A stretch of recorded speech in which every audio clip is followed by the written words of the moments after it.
My name is Jamie Noguchi, and welcome to Draw Jam! Let's fucking make comics!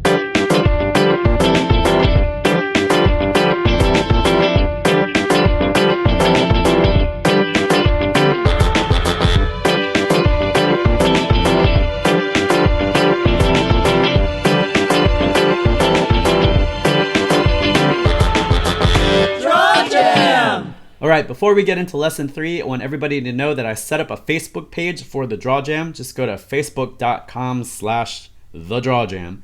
And that's set up for you guys to promote your work or ask questions or put work in progress, stuff like that. Because remember, at the end of the course, I wanted everybody to have a thing, like an 8-page thing if you're doing like serialized comics, or if you're into more of the strip style, to have like a week's worth of strips plus a Sunday thing, or if you're into political cartooning, like, you know, a week's worth of political cartoons or whatever it is. So the Facebook page is set up as sort of a workshop space for everybody to share their stuff, ask questions, comment on other people's stuff, that sort of thing, share resources, all that kind of stuff. There are rules. It's pretty basic. Be nice to each other. When you're giving comments, don't just give like a value judgment and end it. Don't just say, oh, that sucks, bye, or that's amazing, bye. You have to follow it up with something of value, something of substance. So let's say I don't like the way this looks, and you could say, I think this sucks because the anatomy is off, or I can't tell what's going on in the scene, or, you know, I really hate your dialogue, or your line values are terrible. Like, follow it up with something that the person can work with. Don't just give them a value judgment. At the same time, if you're saying something positive, follow it up with something that's useful. Like, I love this. I really like the way you've portrayed your characters. I love the way you draw action lines. I love the line weight, the colors, that kind of thing. Just don't just leave it at a value judgment. Add something to the conversation. That's what we're into. We don't want just to set up a circle jerk where everyone's like, oh, this is amazing, or, you know, a place where people feel embarrassed about showing their stuff. It's like, oh, that sucks. Why are you even drawing? You suck. You're awful. I'm not going to tolerate any of that shit on my channel or in my Facebook group. So if you start spewing shit like that, I'm going to delete your comments. And if you keep doing it, I'm going to get rid of you. So sorry, don't be a shithead, you know? At the same time, you have to be open to criticism. It's not a place for you to just feel good about yourself and post stuff just so that people can, like, you know, mess their pants over it. You have to be open to criticism. And that's the one thing. I don't really encourage people to go to art school, but if you do go to art school and you stand up and you do critiques, you have to have a thick skin, because oftentimes the professor is shitting on you just like your fellow students.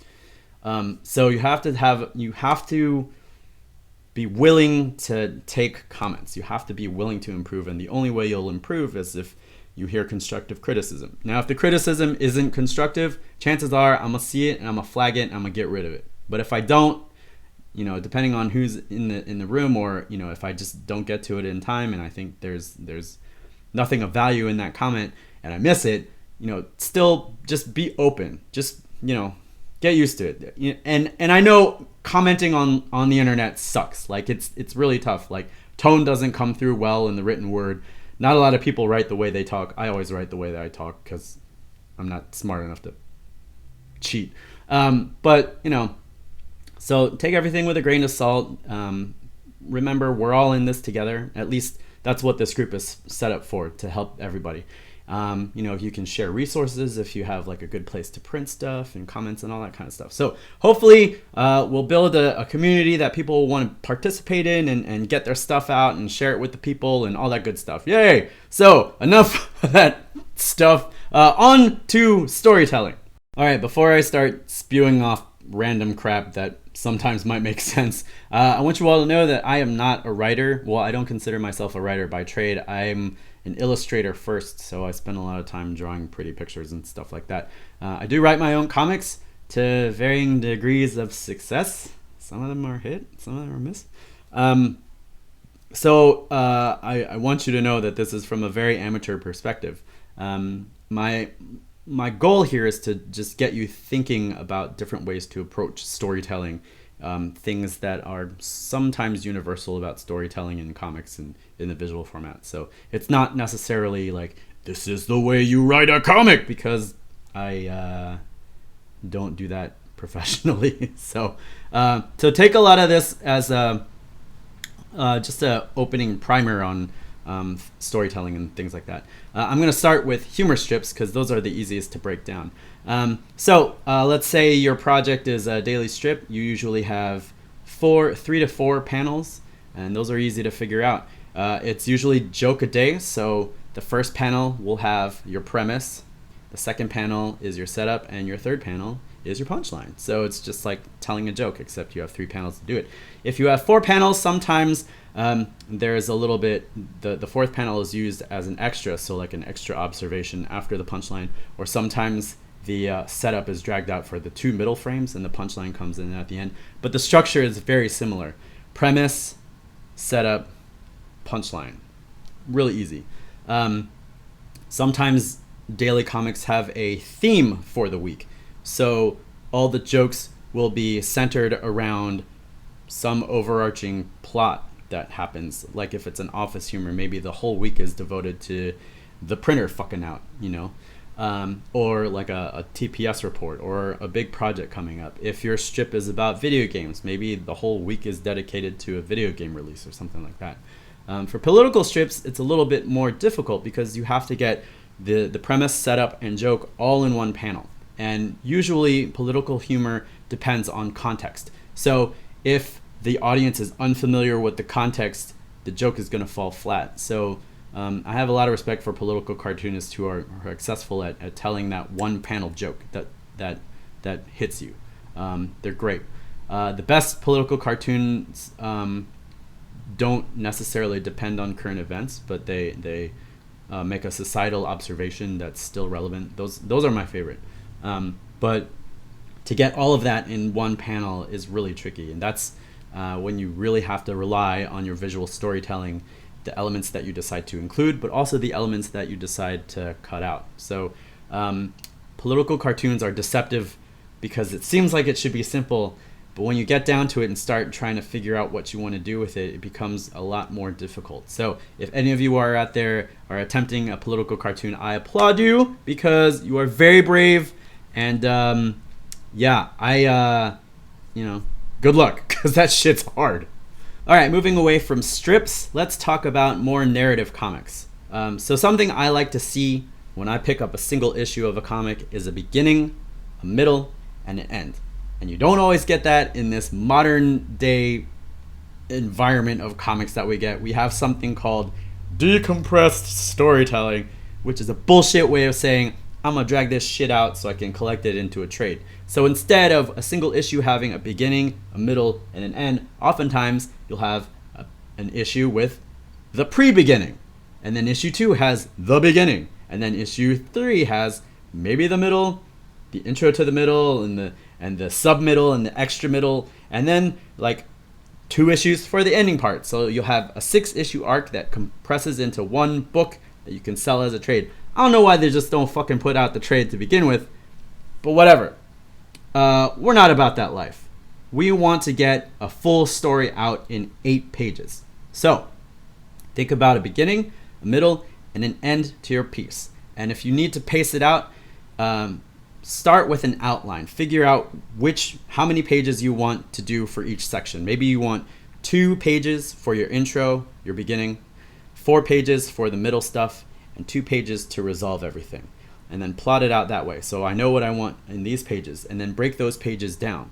I know what I want to happen here and here and here, and just work from a skeleton and start filling in the bits. Then you can break it down by page, like what you actually want, how many panels you want on that page, and then break it down even further and see what you want inside each panel.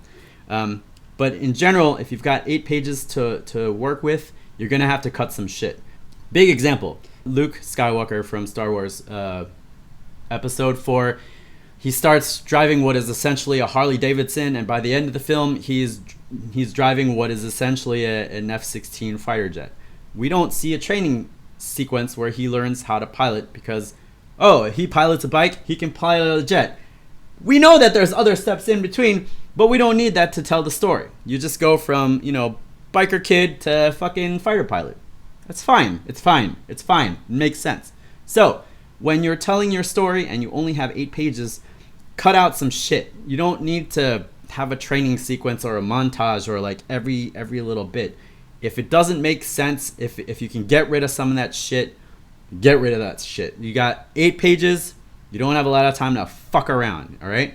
Another thing you have to determine is what type of story you are telling. Are you telling a hero's journey? And at this point, you should stop the video and look up Joseph Campbell. He wrote a book called The Power of Myth, where he analyzed myths throughout culture and human civilization, and he came up with the theory of the hero's journey. And there's some basic steps that the hero goes through. Star Wars is a perfect example of the hero's journey. You have a character, like a lone farm boy or somebody who is insignificant, who gets thrust into this great campaign in the search for something. And they go through all these trials and tribulations, and they find the thing that they've been looking for all along, and they come back home and they've grown, and we follow the journey along with them. It's a lot to cover in 8 pages. You can do it, but you have to figure out if that's the type of story that you want to tell. If you're not really interested in your character growing in that way, you could do what we typically have in a superhero comic, which is a plot-driven story. So over the course of a Wonder Woman comic, or a Spider-Girl comic, or a Batman comic, those characters don't really change.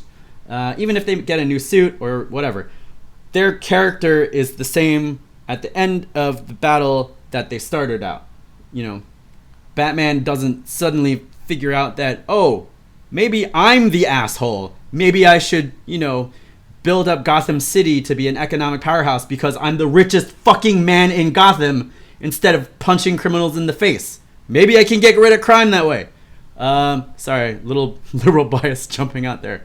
But by and large, Batman is the same asshole at the end of a story that he was at the beginning. There are a couple of times when, the comics, the company throws in some big stuff and he breaks his back and he has to get someone else to fill in. But generally, Batman is the same. Superman is the same. Wonder Woman is the same.